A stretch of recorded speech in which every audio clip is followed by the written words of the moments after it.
قناعتنا أن ملكنا أولا يجب أن تعلم أن ملك المغرب هو سليل أسرة تحكم منذ 4 قرون، ورثت الحكم عن مجموعة من الأسر تحكم منذ 12 قرنا. هذا ليس أسرة جديدة، وليس يعني أنت تؤكد إذا ما يقوله الملك الراحل بأن نسله يصل إلى الصحابة. ليش الصحابة؟ هذا بيت من بيوت الشرفاء، من كبار بيوت الشرفاء في المغرب. ما هذا الذي تقولون؟ وهو أمير المؤمنين. وهو أمير المؤمنين طبعا، وهو أمير المؤمنين في المغرب. العدل والإحسان تقول بأنه هذا لا أمير المؤمنين ولا لا، هذا يهم العدل والإحسان. أدعوهم واسألهم. أنا أؤمن. أنت تقول أنه محمد السادس الآن هو أمير المؤمنين في المغرب. نعم، أنا أقول أن محمد السادس هو أمير المؤمنين في المغرب. يا سيدي، هذا بمنطق ديني أم بمنطق سياسي؟ بمنطق ديني وسياسي. ما هي مواصفات أمير المؤمنين في الدولة الإسلامية؟ وما هي مواصفات أمير المؤمنين عندك أنت؟ الخلق، الدين، الورع، العلم. ومن قال لك أن هذا غير موجود عند ملكنا؟ من الذي يقول لك هذا الكلام؟ هذا كلام مرفوض.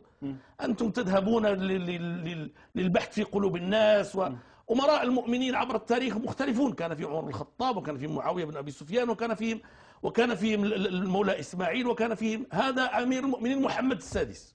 أعجبك الحال هذا حقك، لم يعجبك هذا حقك، لكن يجب أن تكون مقتنعا بأن المغاربة هم على هذا الأمر منذ قرون. يسمون ملوكهم أمراء المؤمنين، وهم كذلك باعتبارنا أننا أمة من المؤمنين وهذا أميرنا. قد تسميه ملك المؤمنين لأنه يحكم يا أستاذ نعم. كلمة أمير المؤمنين لعلمك لم يتركها، لم تأتي لا في القرآن ولا في السنة. نعم. هذا اختيار عمر بن الخطاب رضي الله عنه. لما كان يقال له يا خليفة رسول الله صلى الله عليه وسلم، قال إذا مع الثالث ماذا يقول؟ يا أخي خليفة رسول الله صلى الله عليه وسلم، هذا لا يناسب، فلنختار صفة. قال هذا أنتم مؤمنون وأنا أميركم فأنا أمير المؤمنين. فصفة ملكنا بصفته أميرا للمؤمنين هذه صفة لا نقاش حولها. أولا المسألة الثانية بالنسبة إلينا المسألة الثانية هذه موجودة في الدستور وتضمن الصفة الدينية للدولة.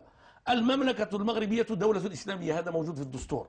فيعني ماذا تريد أن نخرب بيوتنا بأيدينا؟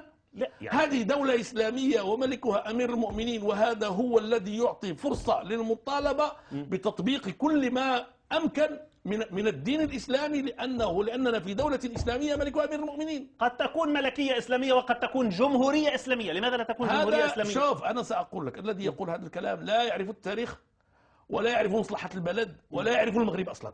أنا قلت لك هذا بلد يعيش ملكية مستقلة منذ 12 قرن، وأسباب استقراره هذه المراجعات التي قمنا بها. نحن لا تعتقد أننا ننكر تاريخنا، نحن كانت عندنا هذه الأفكار في البداية، لكن مراجعاتنا التي لم يدخل فيها جهاز ولم تدخل فيها يد ولم يدخل فيها مفكر أجنبي ولا أي شيء، أن المغرب الذي يقوم على الإسلام والملكية إذا اضطربت فيه الملكية لا سمح الله سيدخل في مرحلة عدم استقرار لا يعلم إلا الله. ولهذا فستجد المغاربة يقبلون من السياسيين كل شيء إلا أن يعني يتكلموا في ملكهم. ولهذا أنا لا أريد العودة إلى سنوات الحسن الثاني الراحل السابقة والسجون. هو استقرار. إيش حكاية السجون؟ استقرار بقبضة الحديد وليس استقرار. هذا الذي تقوله غير صحيح. هذا الذي تقوله غير صحيح. الحسن الثاني رحمه الله في زمانه كانت إشكاليات، لكن لم يكن الاستقرار بسبب قبضة الحديد فقط. المغاربة والعلماء والأحزاب السياسية بما في ذلك اليساريون والاشتراكيون. ترى عبد الرحيم بوعبيد بقبضة الحديد كان لا يشكك في شرعية الملكية، أو علال الفاسي بقبضة الحديد. ترى مثل هؤلاء الرجال كانوا يخافون من قبضة الحديد. هذا عقلاء القوم مقتنعون بأن بلدنا يقوم على أمرين أساسيين رئيسيين: الدين الإسلامي والملكية.